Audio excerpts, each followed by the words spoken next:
everybody, this is Daniel Kennedy from Steadfast Construction and Design. We are now in the final stages of the site here at Coventry. Kitchens are in, we're currently doing the worktops, doing the last bit of skirting and architrave, and we're now actually planning the outside. And the bathrooms are also going in. So I'm going to show you where we are, give you a walk round of basically the finished site. It's just a little bit of decorating, a little bit of second fix. Looking to be off the site in a few weeks so we can focus on Stanmore, Lincoln and the farm. So I'm pretty pleased. Come and join. Fitted the front door now that all the heavy lifting and there's not going to be too much of materials in and out. Oh. We'll go straight upstairs as those are the more finished units. So it's all been plastered, insulated as per the EPC consultation instructions. Remember, new floor down here. Here we have the kitchen. So we've got a double cab. Got the oven, got the sink is going to be there with the fridge, and then you've also got some storage here. Here we have the bathroom area. Now I'm going to show you the roof. So we've got some of the tile vents that need to go on there, which will get done either tomorrow or the next day. And then we've got the outside being planned. This is a new window as well.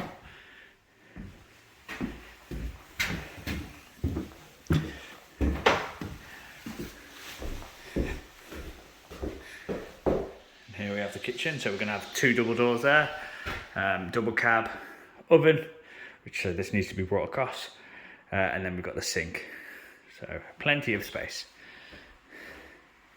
And again, these are the smallest units, so we had to be really creative because we didn't want it to feel really claustrophobic. So we're going to go for white wood, white walls, grey woodwork. So this is actually my favourite unit. Because of the large living space, we redesigned it.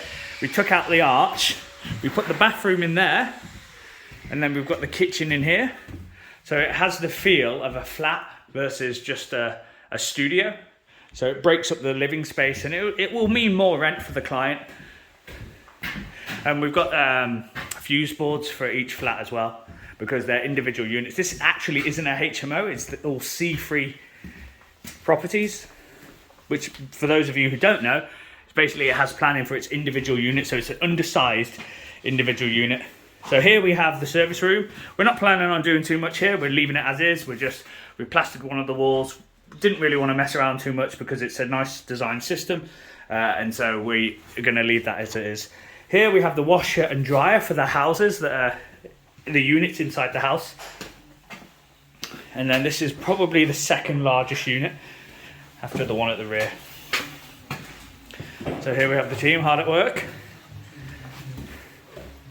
So self-level, just the bathrooms in here.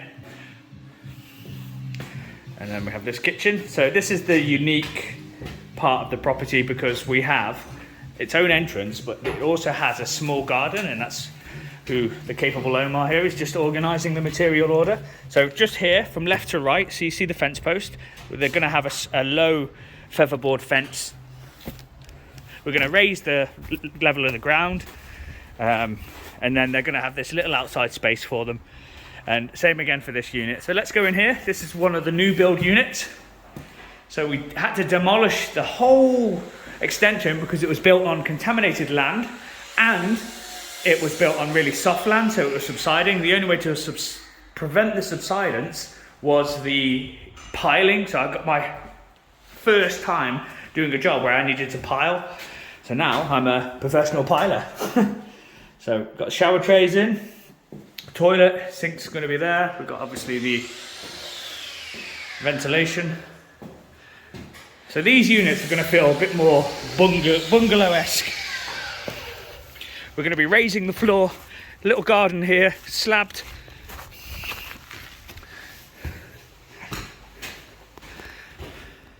So a nice little kitchen with the bathroom here, and then this will be the bedroom as well as a bit of living space. And again, we go for our signature solid laminate work surfaces because we like to make the units idiot proof. Spend as little as we possibly can on the internals because we know it's going to get wrecked anyway, and really invest in the outside and infrastructure of the property.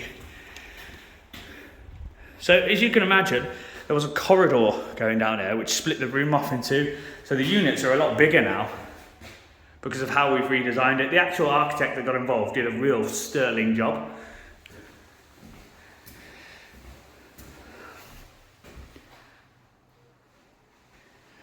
And after Park Road and now Cov, this is sort of like our first new build tick is taken care of, because they're individual units, so it's safe to say these are our first new builds and they look bloody fabulous. So they've all been soundproofed, they've all been insulated, they're all going to be C's and they're electric. The only thing that really we would need to do in this is add solar, and then basically I've done everything other than build a skyscraper. Yeah, I can just picture it now, the ground raised, all nice and clean, all flat, all looking lovely in comparison to what it was. We've done some real great work here. And there we are, team. So thanks for joining us on this little journey. I'll do one final update once we've got the carpets and the decorating in. We've got to do a few little bits and bobs before we get the sound testers in to make sure that it is soundproof.